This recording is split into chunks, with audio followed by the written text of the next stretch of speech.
Good morning, everyone. Welcome to today's session.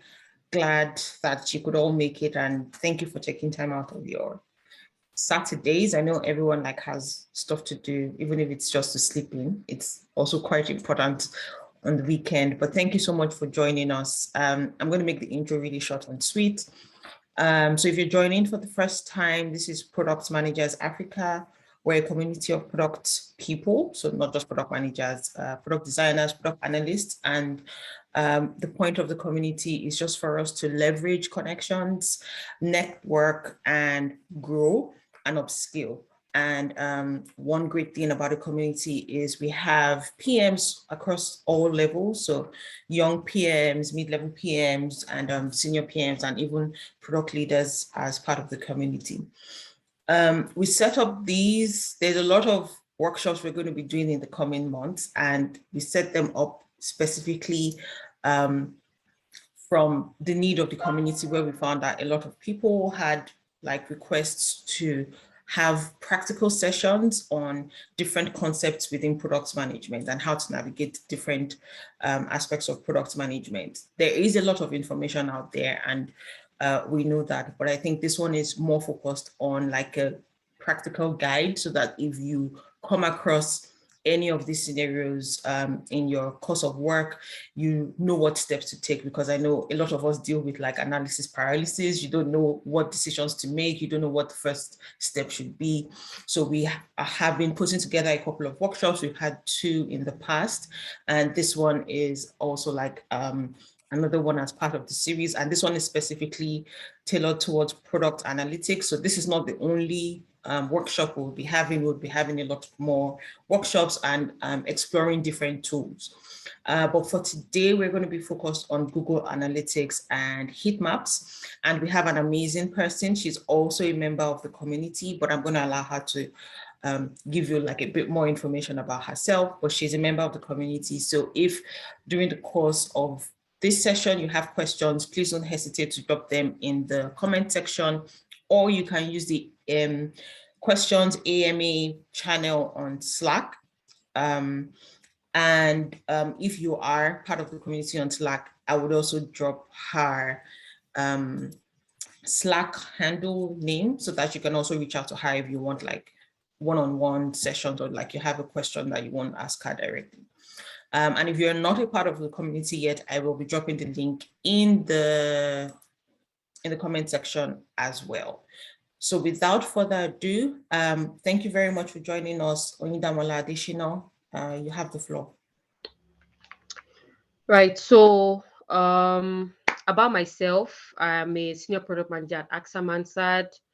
I have over 4 years of experience in the tech space. I've worked as a as a software engineer. That's how I started my career. Then I moved to project management, and then now I'm doing product management. I am also the co-founder of Simbi Interactives. I am adventurous. I once went skydiving, and I love roller coasters. So yeah, you can call me an adrenaline junkie. And here is my Twitter handle and my LinkedIn profile. So basically, I'm going to be walking you through how you would understand product analytics and how you would use it in your day-to-day life as a product manager. Right, so I'll walk you through the introduction, tell you about the importance, the metrics that you can measure with product analytics, the tools that you can use. There's an implementation guide, and then we're going to be working on 2 amazing case studies, where we would all be, would all put on our hats as product managers, we'll put on our thinking hats as product managers, and try to brainstorm through these problems and find a solution for the business owners that basically have issues. Right, so getting right into it, basically, what is product analytics, right? A product is basically, so we're focusing more on digital products now, because to get deep insight analytics or digitally inclined products, you need to sell that product online, and also be able to get numerous data that you can use and filter to get what you're looking for.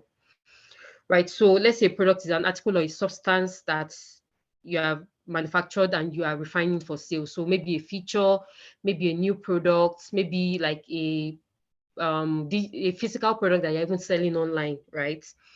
And then what is analytics? Is basically the process of discovering and interpreting your data patterns. So there's this data that you have from all the information that you've gathered. How do you look through the patterns and filter out important information from the analytics?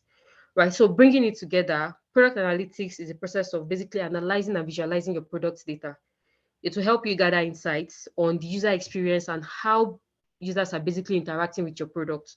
You want to understand that because it is going to be like the building block of how you would improve your product and be a game changer in the industry that you're working in, right? So, what is the importance of product analytics? Like I mentioned earlier, it helps you gain insights, right? You understand your customer behavior. I know most people believe that customer research would give you like the most information that you need. Yes, it would, but most times customers don't do what they say, right? So you want to get deeper insights as to how they are behaving on your platform and how they're interacting with, affinity platforms as well, so that you can use it to target them and understand how they really behave and what they want. Like a popular person once said, features is not user needs, right? So you can't just say, oh, maybe you're talking to a customer and the customer says, oh, I need this feature. That is basically not what, that might not be what the customer needs, right? But when you take a deep dive into the insights through data analytics, then you would see, like, you understand the customer behavior and know what they want. So an example is WhatsApp stories, right? WhatsApp stories started like a catch up sort of feature where you can see what your loved ones are up to and all of that, right? But over time, it became an avenue for people to post businesses, right? And you would discover that maybe through the analytics, you discover that somebody that has checked your WhatsApp status or has interacted with your business page, or you as an individual WhatsApp person would go to your site, or you would share a link through that, and then the person will visit another site and buy your product, right? All of those insights brought about the generation of product analytics of WhatsApp for business, because right, it was discovered that people are using this for business. Data was gathered to understand how they're using it for business, and then the perfect product was created out of that, right? If you had asked a WhatsApp user, basically the person might not have mentioned that, oh, I want a WhatsApp for business feature, because they believe that they're already, you know, selling their stuff on their status, right? Yes, so that's that. Then for understanding product performance, right? You want to understand how your product is performing, how many people are using your product every day. Is it relevant? Is it something that addresses customer needs? Is it something that they need? Right. So for example, Google Plus was discontinued in 2019. There are, tons of reasons why that could have been. It could have been that they were not getting, enough customers to use it. And when they, carried out further research, they found out that there are better products or maybe sub products that could solve the problem. So why waste data and resources? As a product manager, you would also be responsible for your budget, right? So you want to make sure that you maximize resources as much as you can. And if you spend money on products that is not generating money for your organization, or that is not generating impact in your organization, then I don't know, you want to take it down or discontinue the product, right? So you can also use product analytics to validate your hypothesis, right? So one of the major things that we as product people do is to write a lot of hypotheses, thinking, okay, so if we do this, this would happen, but we still need to validate it, because how do we really know that our hypothesis is true? Right. So, for example, recently Instagram started this new look on the timeline, and it was, I don't know, I didn't enjoy it. I don't know if any other person enjoyed it, but it was basically like an A/B testing thing. And I immediately reported that I'm not enjoying this new interface that you're giving to me. And within 5 hours, they removed it from my timeline. So they probably got an insight from their data, and they are trying to validate if that hypothesis is going to work, right? So for me, it didn't work. I don't know what decision they are going to make, but at least they are getting the data and they are going to be able to interpret it and solve the organization's problems. Right. So what metrics are you measure with product analytics? First, you can measure trend analysis. So basically, I don't know if you're already working as a product manager, or you've heard people say something like, last year this was the trend compared to this year, right? And what that basically means is you are studying the patterns of your product performance, right? You're studying the pattern of how users are interacting with your products based on certain trends. Are you guys following me? I can't see the screen, but please help me. You can unmute and just Yes, signal yes. so that you know. Okay, Yeah, thank you. following. So you can understand trends. So for example, in some organizations, you just find out that there are some peak periods. You want to understand what is happening during those peak periods, and you want to make sure that you're consistent with what is happening. Most times it is not under your control, but you also want to spread that peak period around with some strategies. So for example, if people travel more to Maldives in February and they buy your travel insurance product, how do you create discounted products before February so that more people can buy before February? And even people that are not planning to travel before, they just see, oh, there's a discount on this thing, let me just buy. Or different strategies that you can brainstorm with your team and find out how you can understand the trend and bring out better products from it. You can also measure or track journey analysis. So you want to understand your customer journey, which is very important as a product person, because you want to know how your customer is interacting with your products, where they're dropping off, where they're having issues, and all that. So it will help you understand your customer journey even more than you would understand yourself. Because if you use it maybe on a browser A, your customer that is using it on browser B is probably having a different journey than you are, right? So you really want to use product analytics to understand your customer journey. You also want to understand retention analysis, your customer retention. So you want to perform a retention analysis, right? Not only product managers use product analytics, product marketers, growth marketers, growth PMs, and all that. They check login rates, they check user signups, they check like how many users are coming back to the platform to use it. They check how often users are seeing. So for example, a user is staying 10 hours before, and user now stops over a period of a year, just drops to 5 hours. You want to understand, like, okay, what is going on? Did this customer need something at that particular point and has gotten it? You get like different insights when you try to understand your retention rates with product analysis. So you can also perform cohort analysis, and this to me is very interesting because you can just group your customers into cohorts and do what is best for them in terms of your product, and also what is best for your organization. So for example, you are say maybe let me see, you're an e-commerce company, right? And maybe you group your customers into different cohorts. How do you bring about this cohort? How do you target these cohorts that you know um you have formed? How do you target them at the point of their needs? Because basically the communication that you're going to give to all of them is not going to be the same, right? And if you really want to get the best out of your products and your communications, you really want to perform a quote analysis and understand like the different category of people that are interacting with your product, and then target them with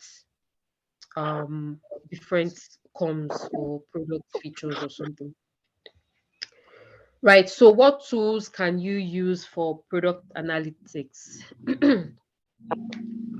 There are a lot of tools, right? You can even build your own internal tool to track your website performance. But I mean, better to leverage on existing tools than spend time and resources, except they don't have or they are not able to provide what you need, then you can build it in-house. Right. So if you Google Analytics, Full Story, most of you might have been familiar with this. For organizations that are Microsoft oriented, Microsoft has created something for them as well, Microsoft Clarity. And very soon, Google Analytics Google is going to stop supporting Google Analytics, Universal Google Analytics, to focus on GA4. So that is coming soon. I just thought to introduce that in the course of this presentation.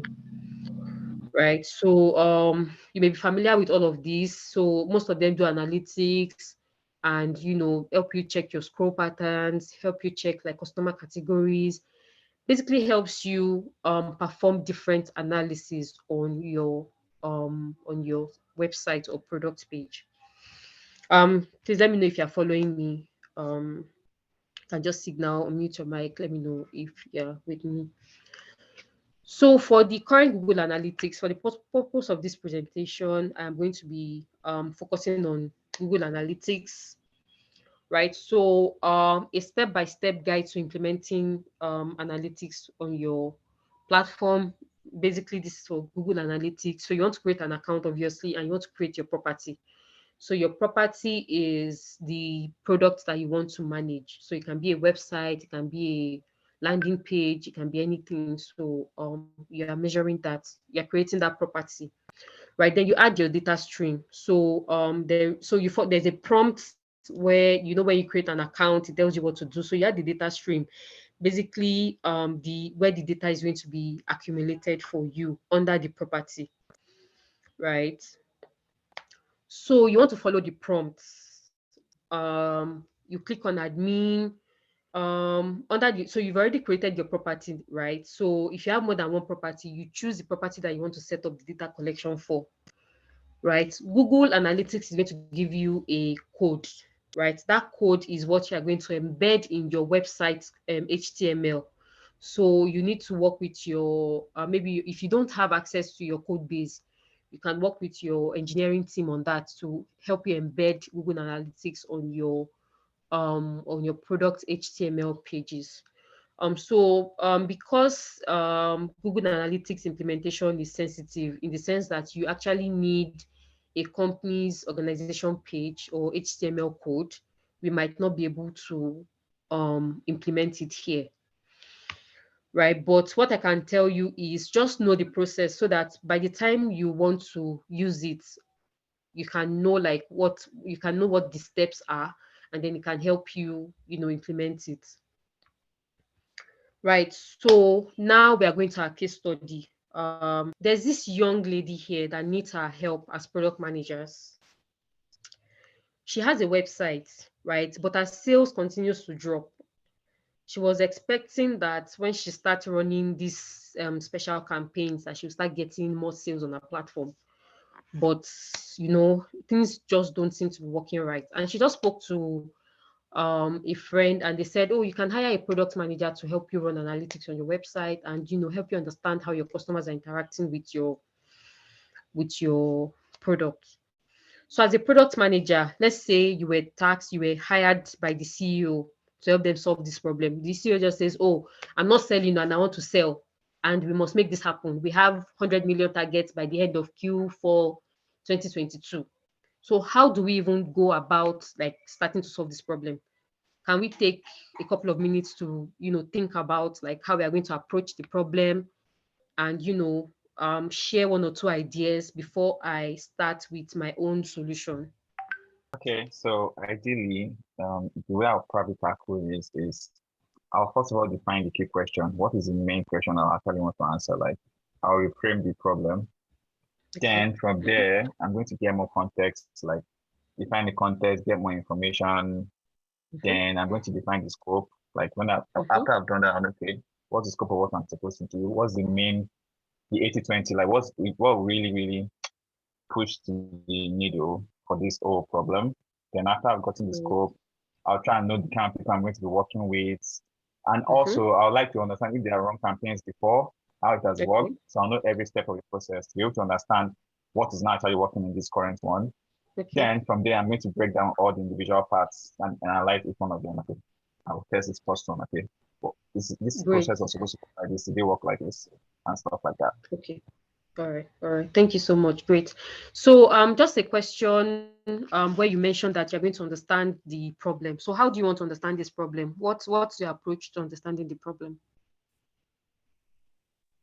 Okay, so basically, I have me to help them. So they say they're running the campaign, but they're not making sales. Yes. So what I'm most likely going to do is, okay, have you had this kind of problem before?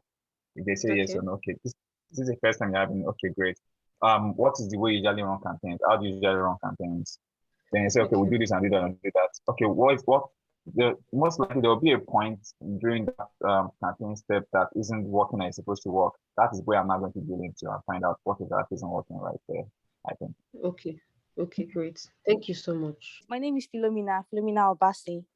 Things you've taught us today. I'm just going to say that I'm going to agree with what the other speaker has said, but I feel like a way to actually tackle the problem is by inculcating heat maps to the whole products. So using Google Analytics or Mixed Panel, I'm kind of more familiar with Mixed Panel. I'm going to I'm going to integrate it with the website, because I feel like if there wasn't a product manager in the company in the first place, that means they were obviously not they were probably not monitoring the analytics and everything.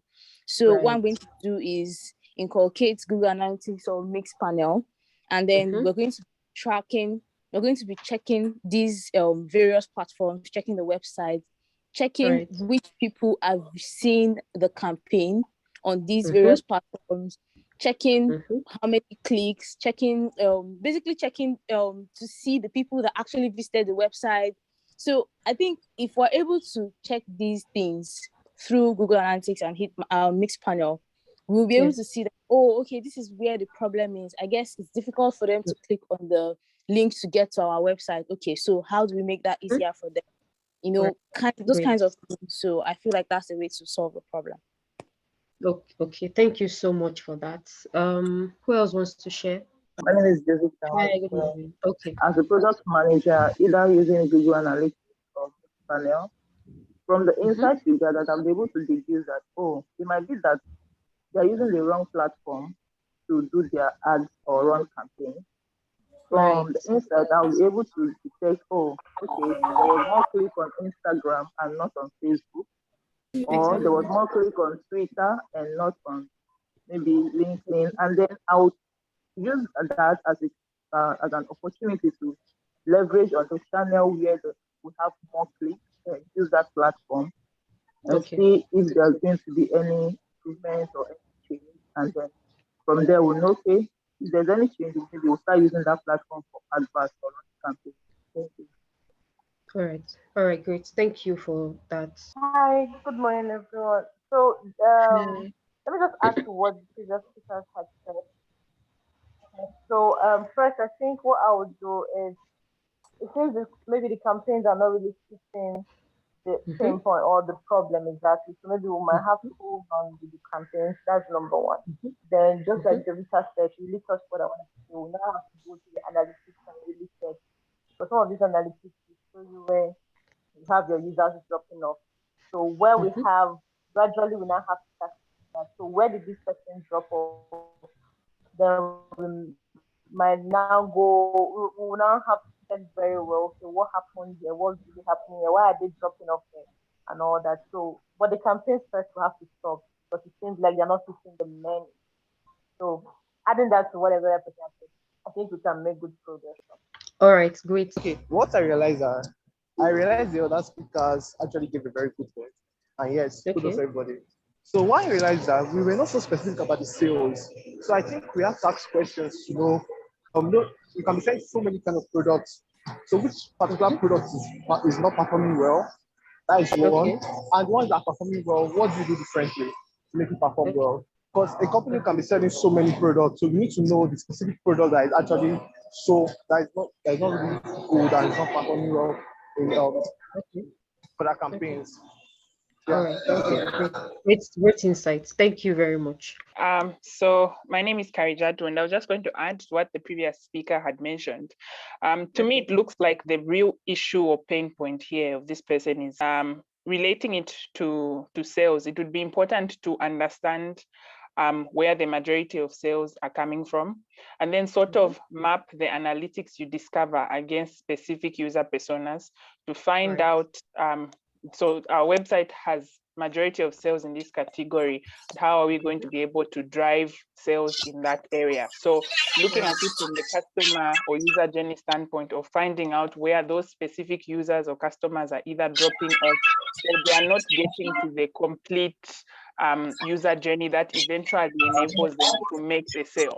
So yes, so we would investigate the problem, right? So there's something called the conversion rate calculator, right? So sorry, I don't want to call names so that I won't mix the names and the ideas up.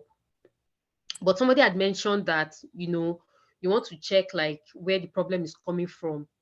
Is it from the website? Is it that the particular site is not generating the number of customers that you want? Maybe you're running on Twitter, you're supposed to be running on LinkedIn or stuff like that, right?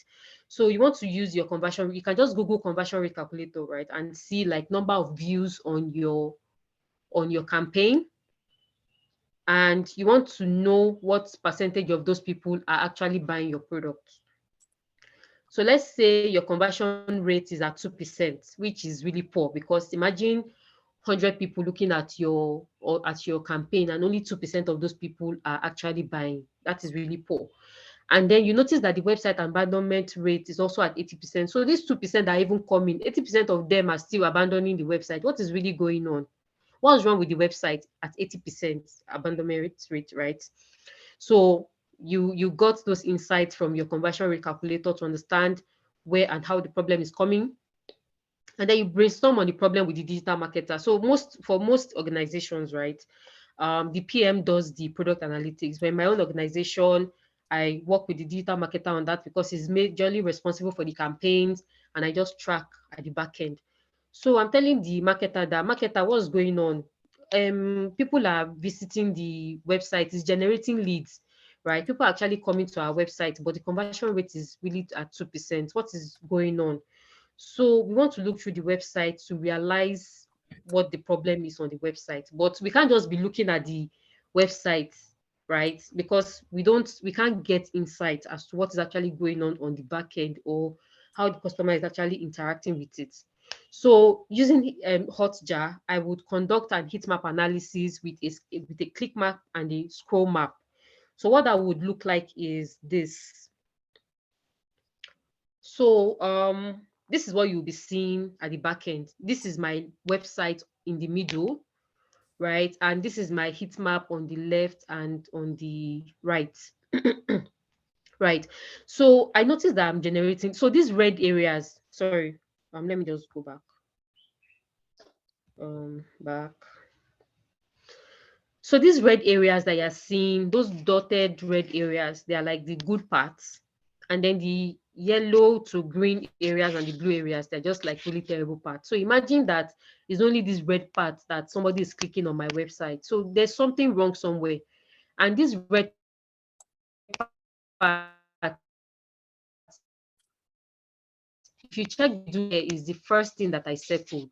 What is actually going on? Is it that you're not getting more information, or is it that the information is too overwhelming? You want to start conducting or generating hypothesis from this thing that Heatmaps has shown you, and you want to use it to write an hypothesis to solve the problem. So yes, you're generating leads because this red area is red, right? The problem is not coming from the campaigns. People are actually coming to the website to click on learn more. So you are good on that front, right? Are you guys following me? Please just unmute and say yes so that I know that you're following. Yes, we are.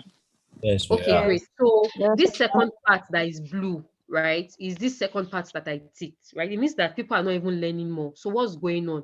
This part that people are supposed to be, the third thing that I circled that people are even supposed to be buying, is green. It's so green, like the land is not supposed to be green, it's supposed to be hot and red, like people are clicking and purchasing, and yeah, the person that is asking for help is happy and all that. So I would also conduct a scroll map analysis, because I have seen that in my first slide, people are only clicking on this red part, which means that they are only on the top of the page. I don't know if you guys get what I'm saying. So if you now look at your scroll map, you now see that it's only the top of the page that is amber. If your product is really doing well, it's supposed to be red, but it's amber. So it means that people are not even getting to the down part at all. So there's something wrong with the website, right? Is it that they can't click to get to the website? Is it that they don't want to scroll? Is it that they're not getting as much information as they are supposed to get? Look at this heat map clicks results. It's really poor. Look at how everywhere is just, the land is scanty. Meanwhile, you're supposed to be having plenty shoppers around, clicking here and there, all of you need to, like, this is not really a good situation. That's why the CEO is asking for help. So from all of the things that I've said now, we're going to generate a hypothesis to say that, okay, there's something wrong with the landing page. People are only focused on the main page and they're not scrolling down, right? If we redesign this website, if we simplify the content on the website, then maybe people will actually read and understand what we are selling, not all products actually need product description, right? But some people want to read further to understand what the description is like. So for example, if you want to buy a bag, you don't really need a product description for that. Somebody mentioned something about like which particular product is not generating sales well, right? So for example, I sell insurance products. Insurance is tricky to understand, so I want to make my my website out for this particular product. I want to make it more elaborate, provide clear keywords and useful keywords so that my call to action buttons would be pressed and it will be read so that people can buy my product and my CEO will not complain. Sorry, Right. So there were a couple of questions that I think you need to answer before we move forward. So sorry. Okay. All right. So the first one is what is a heat map? A heat map rather, and what are the criteria for grouping cohorts? Okay, great. So a heat map is basically is usually going to detect where the heat is most on your website. Right. So looking at the first slide, this red part is the heat part, which is actually good for your website. And the green and blue parts are just like, people are not buying, so it's not hot. Right. So you want to see where people are going to on your website, right? So that you can understand how they're interacting with it. Right. So if the website is really busy, then the thing becomes red, is more heated. I think that's the analogy for the heat maps. I don't know if I've answered your question. Right. So for example, if you come to this second part, you would see that this place is amber. It's supposed to be like red. If people are like, this is the front page, this is the first section of your page, and that's what people would usually see most. And for most successful websites, it's usually red, or for most successful products, usually red. So now it is like yellow, or I don't know, maybe like lemon or something like that. So it's not heated enough. So it's just like a map to see where the heat is or the traffic heat is on your website. Right. Okay. So for the cohort analysis, we are going to be looking at that under Google Analytics. But just to clarify something, right? These different tools serve different purposes, right? So for heat maps, you really want to check like the heat traffic on your website, right? But for Google Analytics, you want to do a bit more deep dive, because so for example, if during our problem statement, we had found out that leads are not even coming, right? If we find out that leads are not coming, then we want to use Google Analytics to understand why we are not generating leads. Because Google Analytics also does something on cohort analysis and affinity marketing and in-marketing, which we are going to touch in the next case study, right? But for this case study, so that I don't digress, we are not focusing on that because we are focusing on the website. I don't know if you get my point. Yeah. So I think, Jovita, do you want to confirm, and Odun, do you want to confirm if that answers the question, or do you need a little bit more info? Map is used to check how the sales are going, the clicks, and the scroll map. That's all right. Thank you for that. So I guess that answers the questions, right? Yeah, and then there's one more. Can heat maps be used on mobile apps? Yes, you can use, as long as you can embed the code in your HTML, then you can use it. You can use it for any product. So I think this second person has more anger than the first lady. So we need to apply pressure on this solution, right? So we're going to be improving lead generation with Google Analytics, right? So like you guys have done before, let's take a moment to understand this problem and brainstorm on ideas on how we can solve it. So a fitness company has hired you because they are running aggressive campaigns, right? They are like on different platforms. They've allocated a really high budget for this campaign, and it is not helping them reach their revenue goal, right? So they need you to make sure that their ad gets enough leads to their website, because they've even understood that this website, these campaigns is not generating any leads. What is going on? She, the first lady, she's running campaign, right? But she's still getting leads. But this one, no leads at all. and you're running campaigns with thousands of dollars. You want to understand what is going on. Guy, now he has hired us as peer product managers, right, to help him solve this problem of lead generation. It's not generating leads. How do we go about understanding the problem with Google Analytics, and how do we solve the problem? So the first thing that came to my mind was what what is not measured cannot be managed. And if you cannot manage something, you cannot really improve it really. So what came to my mind was the fact that when you're running campaigns, anything that's doing marketing, measuring your efforts is super important. So I think like you alluded to before, working with the digital marketer here is really important. So the way Google Analytics will come into the picture here is the fact that I'm sure they're running aggressive campaigns. That means they have multiple experimental, maybe marketing campaigns or growth initiatives they have. So the way Google Analytics will come is to see which one actually works well. So for example, say they have like 5 campaigns they're running, right? So Google Analytics will actually monitor how each campaign does, see like the one that has the highest click. So from there, when you've like gotten an overview of all the campaigns, which one performs well, they now double down on the ones that perform well, and then minimize effort or resources on the ones that don't perform well. So I think Google Analytics just help in measuring and getting the performance of which one to double down on. Yeah, that's it. Great. Thank you for that. Okay, I'm not exactly sure how we're going to solve this, but what I can see as the major problem is that they're not reaching the right people. So if there's a way to have our analytics tell us, okay, the kind of message that they're trying to pass, because that could also be the problem. It could be that maybe the way their marketing team is communicating the offer that they have is not catching the people. That's one problem I can see. Then another one is like maybe they're actually communicating with people, but it's people that don't really care about fitness. So I don't know if there's a way that Google Analytics can help us track those things and then help us reconnect to the right people. Then we can use that software.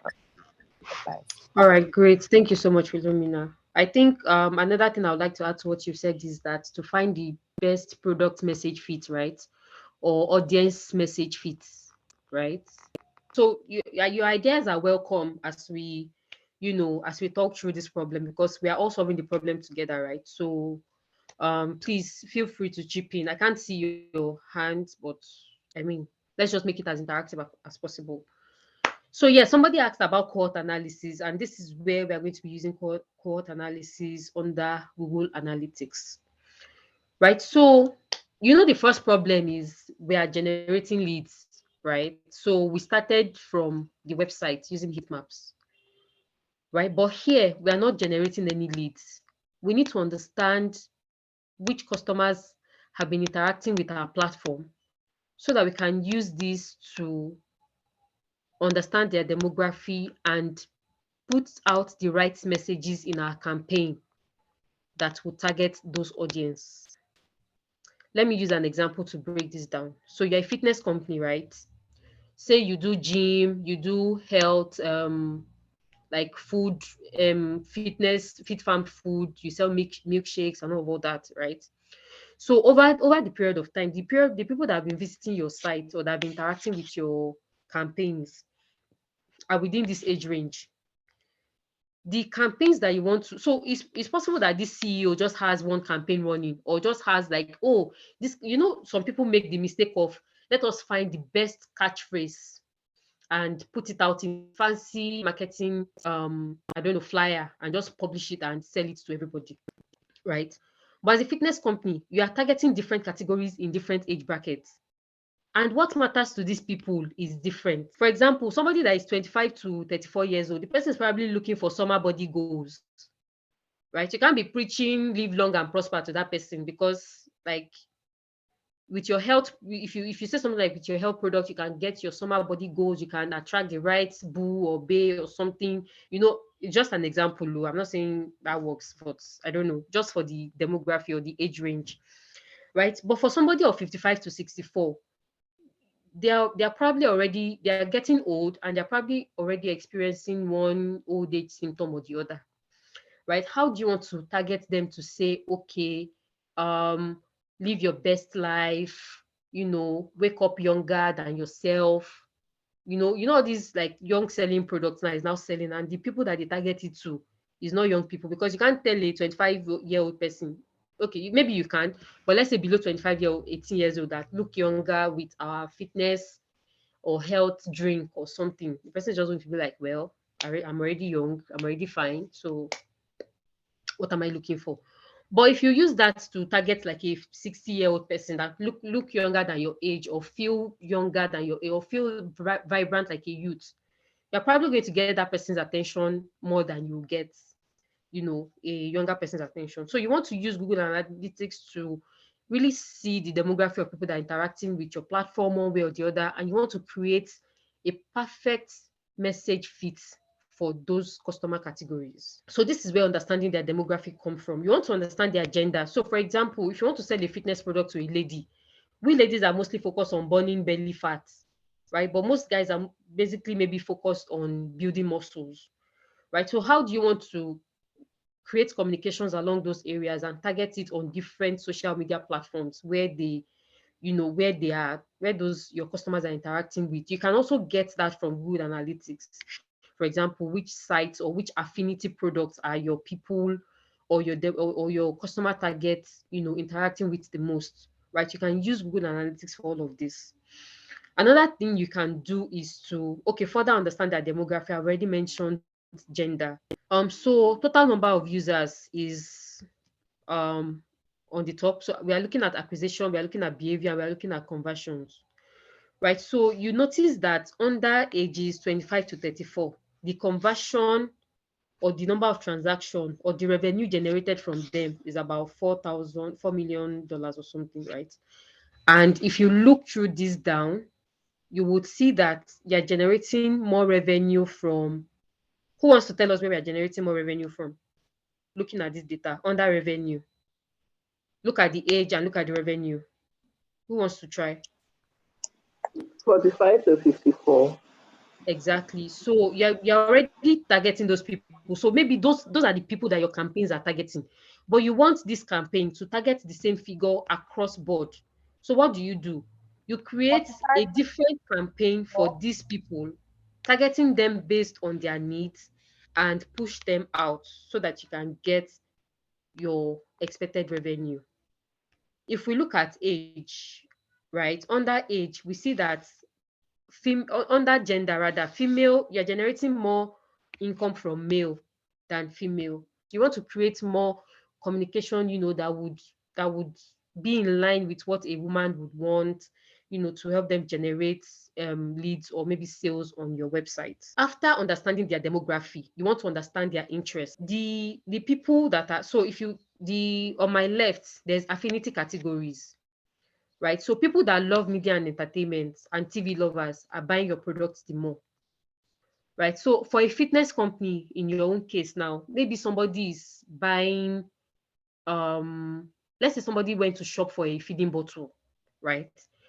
And that just signifies that the person is probably a new mother or has a new mother that they want to gift a product to. And it's one of the reasons why most people will just see an ad pop up on their site based on a discussion that they've had, because the other person has probably checked the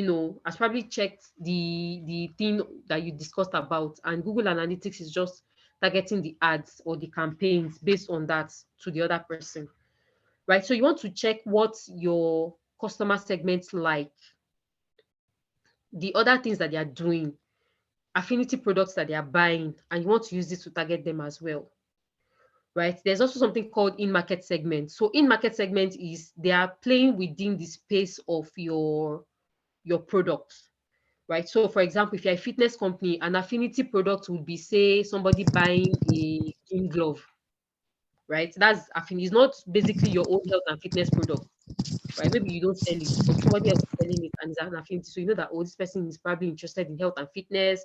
So let me use this, my ad, to target them, right? Then in market segment is maybe somebody that is buying, let me see, maybe somebody that went to pay for a gym subscription. That person is already interested in, the gym life. The person is already like actively gymming. You can buy your sneakers that you want to. My 2021 goal is to run, and you did not run, right? But maybe you started going to the gym, you've registered, or maybe you even bought protein shake, you finished the first one, you ordered another one.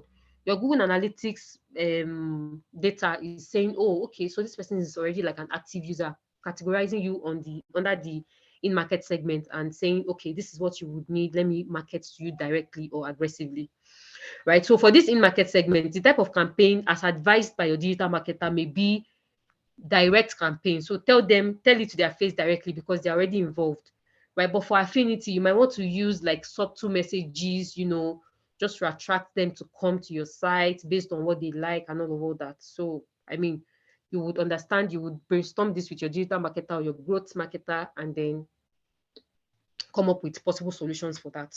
I don't know if everybody got that, or is there anything you want me to explain here? Yeah, there are a couple of things. There are like 3 things that they would like you to explain. So I think the first part is Chiamaka is asking this question, like, does it mean we use different analytic tools for different goals? Isn't there a tool that can get all the analysis? Yes, so thank you for that. So you can use, it depends on what you're looking for, right? And these tools are, like I said, Heatmaps is not a tool. Heatmap is not the name of a tool, right? It's just a map to see like how people are interacting with your product. But if Google Analytics does not do that, then you would want to search for a product that can help you to do that. So most times you can combine 1 or 2 products, and sometimes you can just use 1 product. It depends on what you're going for. It depends on what product you're working on. And, it's just general. Just research and find out what works best for your product and use it. Okay. Then the second one is explaining what a lead is, because I think they've heard lead, but not everybody has an understanding of like what a lead is and what does that mean. Yeah. Okay, so a lead is a leader. I'm just joking. But basically, lead is when you put your campaigns out there on social media. Say you're selling a bag and you've paid for Instagram ads to sell your bags, right? The number of people that click on your link to come to your website, they've been led to your website. So you've generated that lead. I don't know if that answers your question. It doesn't necessarily mean that they would buy, right? But they've been brought to the website. So they've been led there. And that is how you define your lead generation. So a lead is like a potential, not yes, like an acquired customer, but a potential customer. Yes. So it's somebody who has indicated interest in whatever that you have put out there. And I think the third part of the question, and then after this third question, Jovita also has a question. It will be, when you're setting up on Google Analytics, are all of these, because we can see that everything is like populated, you have the affinity categories in market segments, are those pre-configured on Google Analytics, or do you have to configure it? And if you are, how do you go about knowing what it is you want to put there? Interesting. So for Google Analytics, right, it already has this data for you. Like you can, once you sign up and you create your profile and you create your data streams, it would automatically generate it for you based on the data streams that you've configured. Right. So for example, say demographics is going to be there because people that are interacting with your website would have their own demography. So automatically to segment them into like age bracket, sex, gender, and female, and all of that. Right. So another thing I would say is, let me go back. So under your quote analysis, you can see that all of these things are already there for you. But if you want to use them, it is for you to, activate it on your, you can see that lifetime value is beta, quote analysis is beta, they're already there. You just need to configure it to, select what you want and based on the data that you want to get, and then you get your data from that. So I don't know if I understand you correctly, you're saying that once you have done the integration, so you've generated the HTML code, you've embedded that in your website, based on the data and the interactions going on in your website, Google Analytics on its own automatically does some like analytics. It already shows you that, okay, from the information we have from your website, this is what we know. This is where people are coming from. So there are some things that are pre-configured. But if you want to dive deeper and you want to get a little bit more and manipulate some of the results that you're getting, you can then go into some of those other options and activate them, and there might be options provided for you to select what's relevant to you or not. So it's not like from scratch you have to have like, oh, I want my affinity categories to be this. This is something that Google Analytics automatically detects on its own and just presents that data to you. Okay, great. I hope that answers, that clarifies that. So Jovita has a question. Please go, and then I'll do it next. Yeah. Try to make an example. Like when I was having a class for mixed panel, there was like something like talking about investing and data model. So I'm trying to understand, like what she said, is it that we are going to pre-configure this, or like you said, that Google Analytics has everything there? But what about in a situation where it doesn't have what we are looking for? How do we go about it? So yeah, if you're using a tool that doesn't have what you want, then you want to try another tool and use it to get what you want.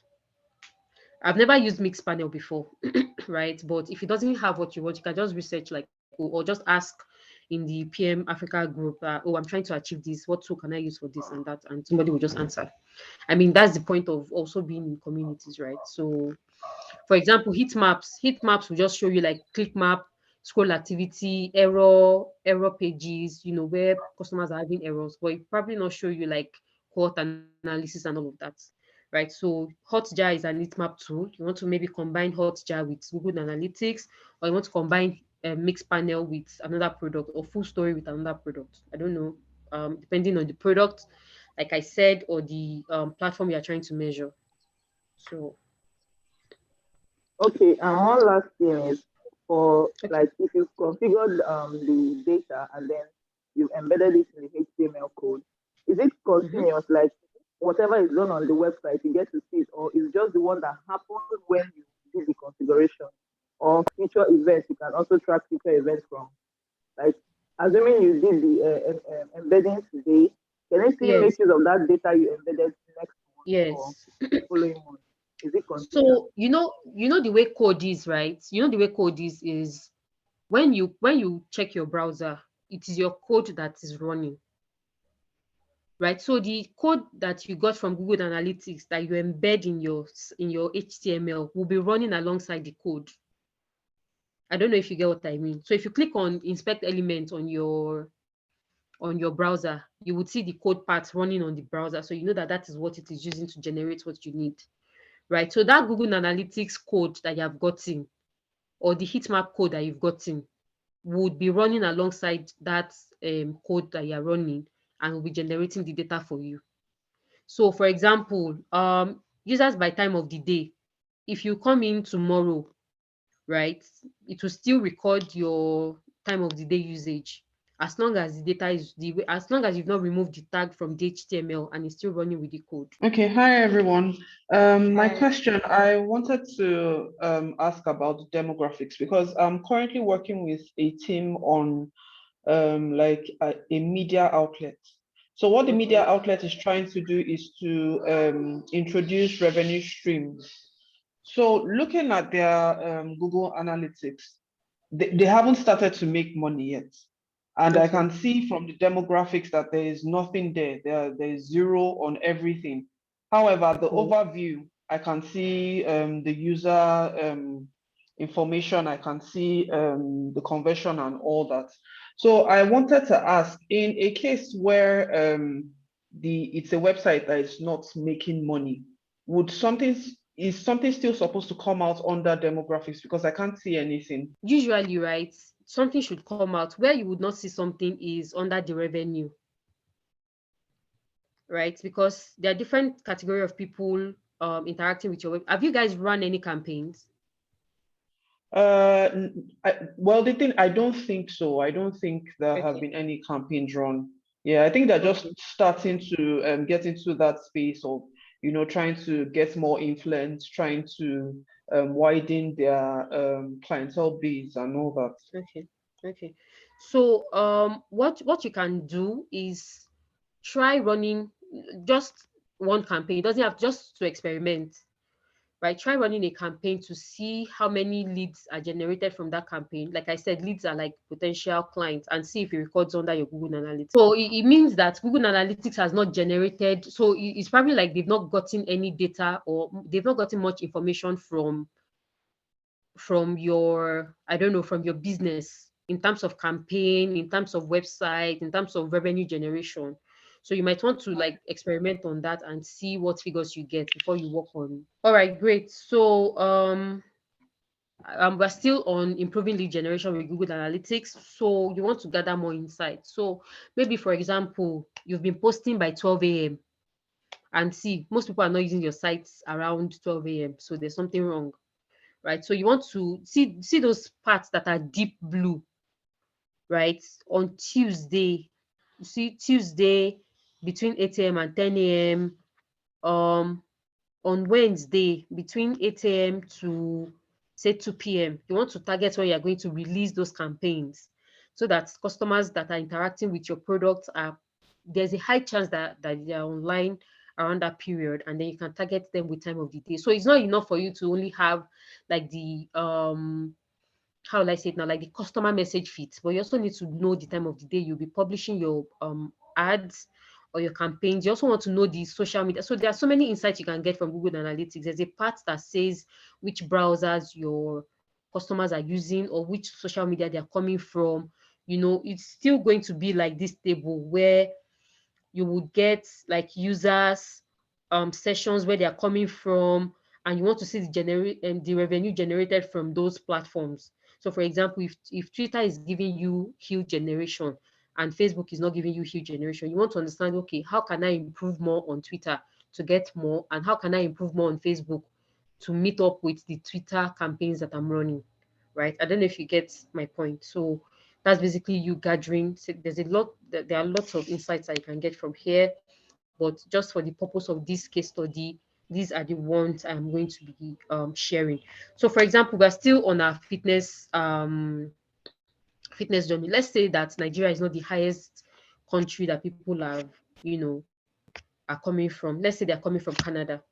The messaging that you use to target Nigerians, okay, let's say that the traction is coming from Canada, right? If you want to target Nigerian with messages, there are some keywords that you would use that would help them get more, maybe create more affinity with your product, or like bring them home to the language that they understand, right? If you're campaigning in Canada, let's say we also have like high reach in Canada, and you want to increase the reach, the target of audience, that the type of messaging that you would also share, or the time of the day that you'd also post, would be different from what you're doing with Nigeria. And this is for people that are running like global products. I don't know, some people have like products in Nigeria, West Africa, or maybe all over the country, right? So I think that is all. I'm not sure, let me see. Okay, yes. So after we have gotten those insights, what are we going to do with the data that we've gotten, right? We need to take action. So we are going to segment our users into various categories based on our findings. So this is where cohort analysis comes in, right? We have gotten the data, right? Age 15 to 20, 20 to this. We have gotten their time of the day. We have gotten their country. We have gotten so many things, right? We want to group them into cohorts and target them based on cohorts, right? Some people release features based on cohorts. Some people do so many things based on cohorts. But basically, where cohorts comes from is you have gotten your data and you're categorizing your customers into different cohorts. So for example, some websites have like informatory products and actual sales, right? If you categorize your customers into informatory, maybe information consumption and buyers, right? How you target information consumers would be different from how you target buyers, right? You might even want to start monetizing your information if you are able to get that done, right? And combine it with monetizing your product that people are purchasing, right? So that's one of the important features of cohort analysis, right? So after you've categorized them into cohorts, you want to design various marketing campaigns for the major categories of your discovered audience. So you will discover a lot of audience, right? But you want to focus more on those people that need more attention. Because like I said, as product managers, you also be responsible for budgeting. So if they give you a budget for the year, you have to work with that budget, right? So you have to prioritize, and prioritization is also one of the key skills that the product managers should have. So you want to prioritize based on impact and, I don't know, ease of execution. I think there are different models for prioritization. You can just choose whichever one works for you, and prioritize your customers into major categories and release campaigns for them. So, for example, me now, if I'm solving this problem for this person in a fitness company, I would basically focus on, new moms. I'll probably focus, because new moms usually want to shed postpartum weight or maybe tummy. I'll focus on older people because they want to look younger than their age. They want to be vibrant, they want to feel classy. And I'll focus on the younger generation, like, okay, your summer body goals is here, you know, um, maybe I'll create a summer campaign and just, use it to target them and experiment with that, run my campaign. I'll keep tracking on time, so that it's not like I would have spent 1 million naira on the campaign before I now realize that, oh, I should have done this. You also want to experiment as a product manager, because it's one of the key skills that you would need, and be able to act fast on your insights during your experimentation. So if after we've solved, there's no guarantee that this solution work 100%. That's why you need to keep tracking, right? Because if you release the campaigns now and it's successful, okay, you want to see how you can do more. And if it's not successful, you want to quickly go back to the drawing board and say, okay, where did we miss it, right? And then it gets easier from that until you're able to get the perfect audience that you need. Right, so that is all from my end. Thank you so much for staying up till this point, and I'll be taking further questions from here.